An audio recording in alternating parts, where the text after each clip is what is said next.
Okay, we're back again. So we're off Game of Thrones now. We're going to upload this video in 2 parts, clearly, because we talked too long. The next segment we're going to do, we're done with Watchmen, which we want to both... I'm just going to say this. Gotta watch it. Gotta watch it. Great show. Moving on right now. Carolina Panthers football. Okay? Let's talk about this gets kind of a touchy subject for both of us because, Mike cross-dresses in his spare time, so he's a big Cam Newton guy. I don't cross-dress. Oh, listen to this. And also, I'm white, so I like Kyle Allen. No, you don't. I hate Kyle Allen. No, I hate Kyle Allen. And I hate Cam Newton. I hate them both. I'm equally a hater on both of them. Can we get a Mexican or something? I don't care. Kaepernick. I'm not even... Listen to me real quick. Yep. That's who it should be. Bring me Colin Kaepernick right now. Yeah, that's what. Eric Reed's already on the team. Eric Reed is his best bud. Bring me Colin Kaepernick next year. To the who? I guarantee we'll make the playoffs. I'm not saying we're winning the Super Bowl because that's unrealistic. The team's not built like that. But this team is not as. This team has so much talent, man. So much. Dante Jackson, first of all, potentially could be a top 10 corner in this league. Mm-hmm. Brian Burns, a defensive end, elite. Mm-hmm. Kawan Short is on the last legs of his career, and we probably should get rid of him. We need an elite defensive tackle. Yeah. Remember when we had Star Latulele and Kawan Short playing next to each other, and we were hot shit? We made the Super Bowl in 2015. Yeah. Both of them fell off. They stink now. Kawan Short stinks. Oh, my gosh. Got Kuechly, arguably best middle linebacker in the game. Got Shaq Thompson, who is... He's solid as an outside linebacker. He's right. Thomas Davis got old. It's a shame that we wasted his best years in Carolina. He could have potentially been a guy that if we won more would make a Hall of Fame, right? Elite player.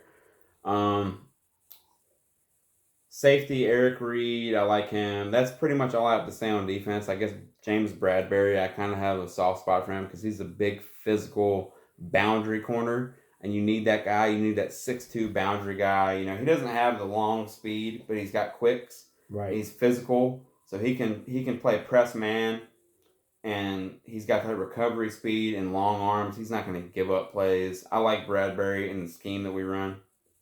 Offensively, there's you got old Greg. Old Greg. I'm old Greg from the U. Yeah. I love Greg. Did you ever hear Greg's line in the 7th Floor Crew rap? I did.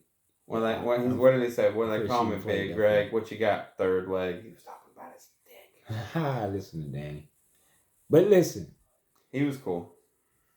The Panthers, with Cam Newton being hurt and not being able to scramble with the ball, he is now limited to just being a passer. And we all know Cam Newton's accuracy isn't the best. His running game is what made him a threat. So now we bring in, they finally realized Cam is hurt, and he finally admitted that he's hurt. So we bring in Kyle Allen. Now, Kyle Allen, one of those players where, how you get that beginner's luck type thing going on? He came out spectacular. I'm like, this is what we need. Soft touch passes and cross routes, and because we have weapons. Samuel, right? Moore, DJ, Olsen looking like he's Greg. Then shaved off 10 years off his life because Greg. The ball is getting put right in his hands. C-Mac. I mean, that goes without question. Best running back in football. He's 90% of the Carolina Panthers offense. Makes me happy to be white again. The dude is dope. You run like you're a black man. Stop. Anyway, last week, Kyle Allen got exposed, and he looked like the unexperienced player that he really is. Okay. So, yes, I completely agree with that. I just want to say that stuff. The week before that, the Falcons put the fucking Saints in the headlock. They did. I'm not taking nothing away from the Falcons because the Falcons, whatever they did, they just were like, whatever they did in their organization, them boys are playing some ball. The last 2 weeks, But I'm thinking they shouldn't have manhandled us like that. But I also feel the same way. Like we look like pussies, man. like we were a high school team playing against an NFL team, and we were. It's easy for us It to was- say this shit. yeah, We're that's- fans. right. We're just fans, We- and we- we don't know what they go through every Right. week. We don't know what the preparation is. Yeah. We don't know what the coaches are telling them that might get them disinterested or disenfranchised with the game plan. We don't know. We're just two dudes who like to talk about sports. But that being said, we looked like fucking pussies last week. And it's easy for me to say that. You could say, oh, you're a fucking pussy. You would never line up and do that shit. I'll line up against you, whoever you are. I don't give a fuck about that. Would I line up against an NFL player? No. I don't know. Maybe not. But I'll line up against you, motherfucker. I don't give a fuck, bro. So now the Panthers and the Saints, who both got manhandled by Atlanta, their last 2 games. Now they play. They get to play each And other. that's going to be a wild game, bro. The Saints, so they're already going to make the playoffs. Like, they're good. That team is, that's a scary team, man. Like, think about this, right? So, where's their weakness? Because they got a great O-line. They got a great wide receiver and tight end core. Got a great running back stable. They got 2 good ones, Murray and Kamara. They got Breeze at quarterback. And if Breeze goes down, Bridgewater has shown throughout the year he's more than capable of being competent enough for them to win games. They got a great defense. That defense, by the way, is the most remarkable story of all year because they were supposed to stink. They were terrible last year. And they didn't really add anybody. They didn't change a lot. They didn't add a bunch of players. Like Lattimore stayed. Good coaching. I think they got, I don't know if I'm wrong about this, but I feel like they got Eli Apple. He was a first-round pick from the Giants out of Ohio State. Lattimore went to Ohio State with Apple, and now they play together. Von Bell is a safety from Ohio State. I hate Ohio State, dude. Like, they're DBU for real, and they beat Miami in 0-2 on a bullshit pass interference call national championship game. But goddamn, Ohio State under Urban Meyer was producing kids that play in the NFL now. Like, they've Cam Jordan, defensive end from Cal, elite. They have a great team. Great fucking team. Do you think the Panthers still have a chance to get a wild card spot? I'm going to say no, and I'm going to tell you why. Okay? It's not that the Panthers aren't good enough. I think they're definitely, if they played in the AFC, they'd probably be a wild card team, right? Depending on the conference. It just so happens that the conference they play in has so many good teams. So think about this with me, okay? So you got, here's what's going to fuck it up for the Panthers. It's the NFC West. Because you got San Fran balling. Seattle, for the most part, balling. And then you got the Rams, who made it to the Super Bowl last year, who were very quietly 6-4, same record as the Panthers, and have a big game on Monday night against the Ravens. Now the Ravens are on fire with Lamar Jackson, who should be the MVP. Dropped him on my daggone. And I told him, I literally, listen, man, I'm going to tell you guys a very regrettable tale. This is it. This is the tale, okay? So I come into work. Is this before the season started? Yeah, you motherfucker. All right, well, he didn't have to listen to me, but here's what happened. It's before week 1. Before week 1 even happens. We're talking about our draft, because we just had our fantasy draft. We work together. Me and Mike work at the same place, and we play in the same work league. We have a couple leagues we all play in together. Mike's in all of them that I play in. And he asked me an opinion on his team, and I said, I think you got a really good team. He said to me, I didn't say this. He said this. He said, I feel a little weird about my quarterback spot, you know? He was like, I got Lamar Jackson and I got Kyler Murray. Yeah, Murray. Yeah. And he was like, I don't know if either of them are like guaranteed guys. And I said, well, I just happened to look at the waiver wire this morning before I came into work, and I saw that Kirk Cousins was out there and was available to pick up. And I was like, maybe you should get Kirk Cousins. Maybe I told him to drop Lamar. Maybe I told him to drop who he felt like. I don't remember. But either way, I told him about Kirk Cousins decision, and he dropped Lamar Jackson. I dropped them. I should have dropped Murray. I dropped Lamar. But Murray's been solid. He is solid. In retrospect, Murray did probably exactly what you thought Murray would do, which was just be solid. Yeah. But you didn't anticipate Lamar having this transcendent. Even though I did so much research before the draft.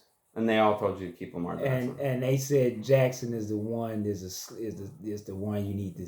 He's a sleeper. Yeah. He's the one that's going to show out this year. And sure enough, he did. Yeah, he was very. He's And becoming. I picked up Kirk Cousins and I dropped him the next week. It's a sad anyway, tale, dude. it's That one hurts, man. But either way, I started out 0-4. Now I went I'm on a 7-game winning streak, which brings us back to the Panthers. The Panthers play the Saints, which this man has 3 Saints players on his team. I need the Panthers to step up this week, and we need just because it's a divisional rivalry. I need them boys to step up this week, and we need to save face after this disgusting loss. It's this late in the season, right? Last week for the Panthers was one of those games that is like when you don't make the playoffs, right? If you start having a bad end to your year, you look back on that Falcons game and you're gonna think to yourself like, that's the game they should have won. That game would have put them in the playoffs. The Panthers had so many tough games where they still could have won.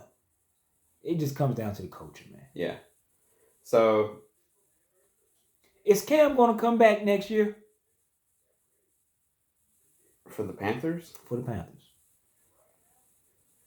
I mean, are you asking what I would do or what I think? Well, put it this way. Now, what do I think? Now that Kyle Allen has been exposed, I think he will be back. Okay, what I would do and what I think are two different things. What I would do, no, he doesn't come back. What I think, yeah, absolutely, 100%, he's back next year as our starter.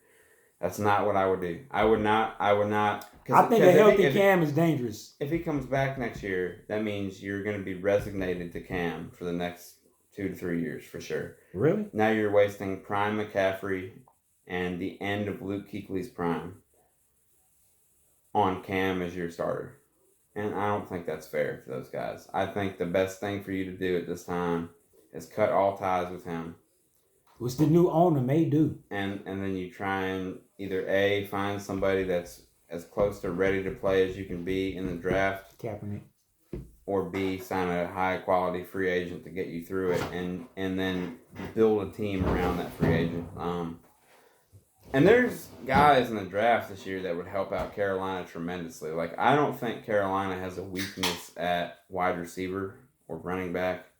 I think tight end, potentially, you could, I don't think Greg has another year in him. I think this is it for him this year. Yeah. So I think you would probably sign a free agent tight end. I think your best bets for a first-round pick would be on offensive line at tackle.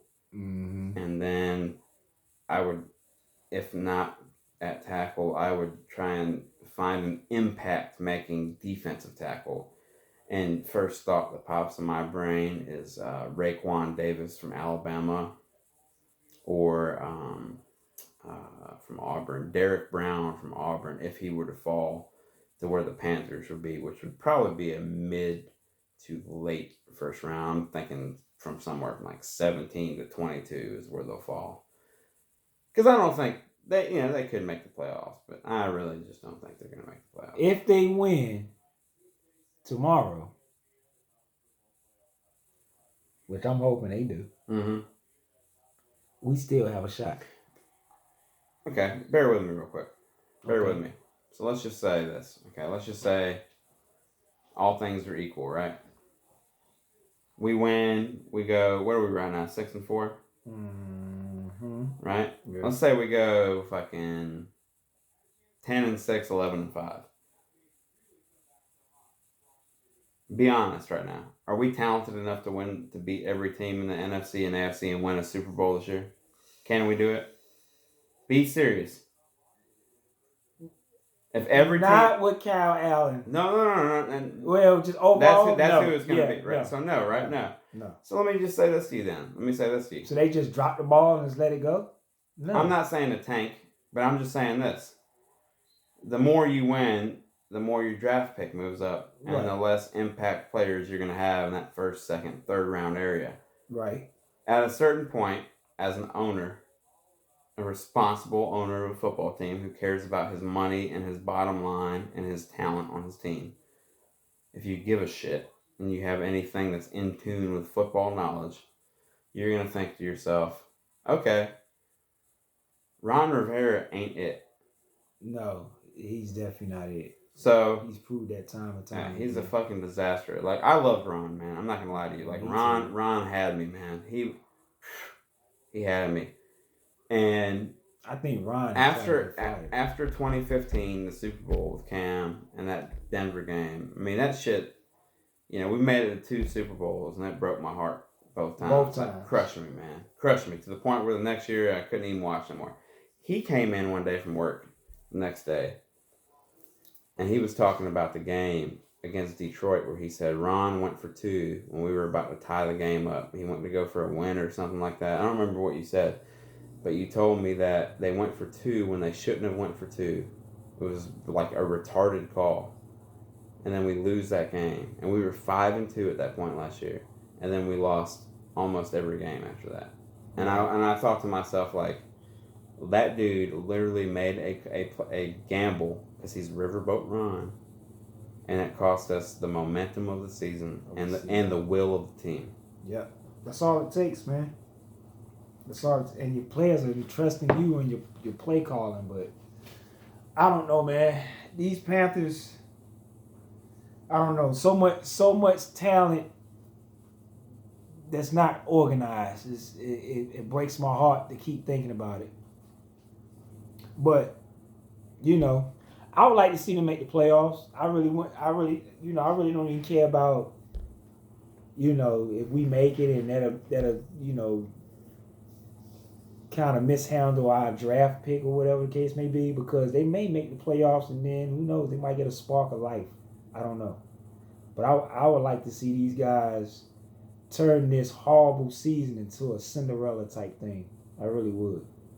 I mean, I agree with you because I like really to see them be successful. But, I mean, if we're being realistic with each other, unless we're the luckiest team on earth, we're not winning a Super Bowl this year. There's just no way. We're not doing it. We're 6-4. We're an average football team. We've lost to bad teams. Good teams, like great teams that are like, special each year. We haven't lost horribly though. We just got smacked last week. What are you talking about? We lost last week. How many games have they won? Don't worry about that.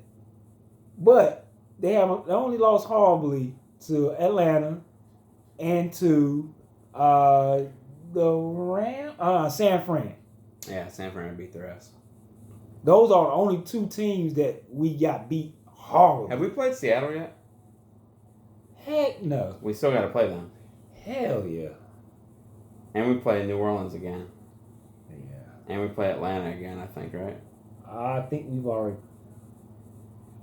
Yeah. Mm. Damn. I know, man. And the next Atlanta game's in Atlanta. Yeah. Yeah. Shit sucks. Oh, yeah. I think we need to wrap this up, man. All right. It's becoming depressing. That's why we drink. Yeah. What are we drinking tonight? We're drinking. I'm gonna go grab the bottle. I'll be right back. We'll show them what we're drinking. Yeah, this is gonna be free advertisement for our main man, Jimmy Beam Black. Wow, what a product! First of all, let me tell you this: Jim Beam has been through a divorce, numerous job losses, DUIs,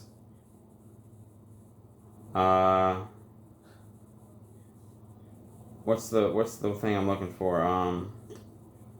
Like male non-enhancement. There's a word there. I don't know. Erectile dysfunction. Erectile dysfunction. Overweight, possible diabetes, and heart attacks. And depression. Jim is a friend that's never left. Jim's always been there for me. Wow. Thanks, man. And this special edition of the Black Extra Age barrel is particularly delicious. I mean, wow. Like, normal Jim Beam is aged like 2 to 4 years per bottle. I don't remember which one it is, but this one, you can taste the difference. It's very good, friend. For only $7 more per fifth. Yeah. Wow, what a bargain. We've been having a time tonight. We're not even that, like, honestly, man, like, I've punched holes in walls. I've punched people. I've punched dogs, maybe, or a cat. I've kicked things. I've definitely broke all kinds of electronics. Um, I've made regrettable comments to people who love me and care about me, called them names. And I've done none of that tonight. And I think that's all because of this drink. Like, I'm very upset inside right now. I'm fuming. Yeah. Boiling even. Still thinking about FIU. Like, this whole episode we've been talking, like, in the back of my mind, I've been waiting to grab this phone and check Twitter for whatever bad news is coming for Miami. Like, I can't wait to watch all the silent commitments not commit next week. It's a damn shame. Thanks, Manny. Thanks, Manny. Damn. You're the man, dude. Somebody should do something about this at Miami. Somebody should, like, step up and give a shit about, like, you have the most powerful, the most dynamic cast of former players of any school in the entire country. Most of them are on television every week. Most of them are doing whatever they do every week, right? You have all these guys that you can point to and say, look what you can be if you come to this school. When that school is winning, there's not a school in the country that can match what we're doing with that right now. And guess what? For fucking 20 years, since Donna Shalala was our president and we stopped caring about athletics, we've pissed our advantage away. We're almost to the point, if we don't do something in the next like 3 or 4 years, where all of that history that we made, it won't even matter anymore. It'll all be an afterthought because none of these kids will have been alive or remember any of the good times. We're right on the precipice right now. We're on the edge. We're on the knife blade of flipping to the side of national irrelevance. Do you want to be Texas A&M? You want to be South Carolina? Do you want to be Pittsburgh, SMU? Do you want to be West Virginia? NC State. You want to be that? Because that's where we're headed, man. If we don't tighten up, then we're just going to be guys who wear beautifully colored orange and green shirts. Have fantastic, immaculate dress and gear every week. Have all these great players in the NFL that we lived to watch. They were the best of the best. And we piss all that advantage away that no other school can take from us. Clemson can't take that from us. Clemson doesn't have Ray Lewis. Clemson doesn't have the greatest linebacker to play the game. Alabama doesn't have Ed Reed, the greatest safety to ever play the game. Ohio State doesn't have Warren Sapp, one of the best defensive tackles to play the game. And if you don't like him, you can say Cortez Kennedy, because he was right there too. And so was Jerome Brown, rest in peace, who got taken from us too early. Sean Taylor got taken from us too early. Probably would have been a Hall of Famer. Southern California, right? They call him Tailback U. Did they have Edger and James? No. Did they have Frank Gore? No. Clinton Portis, Willis McGahee? No. Didn't have them, did they? How about, Georgia? Right? Georgia's really good now. Everybody loves them. Did they have Andre Johnson? Probably a Hall of Famer. Did they have Reggie Wayne? No. Penn State, they have Devin fucking Hester. Greatest kick returner of all time. Going to be a Hall of Famer? No. Vince Wilfork, 5-time Pro Bowler, 3-time Super Bowl champ for the Patriots. They have him? No, they didn't have him. We have all these great fucking players, man. All these guys that made their brand name. And this is just a random example. Vince Wilfork, the last guy I brought up, right?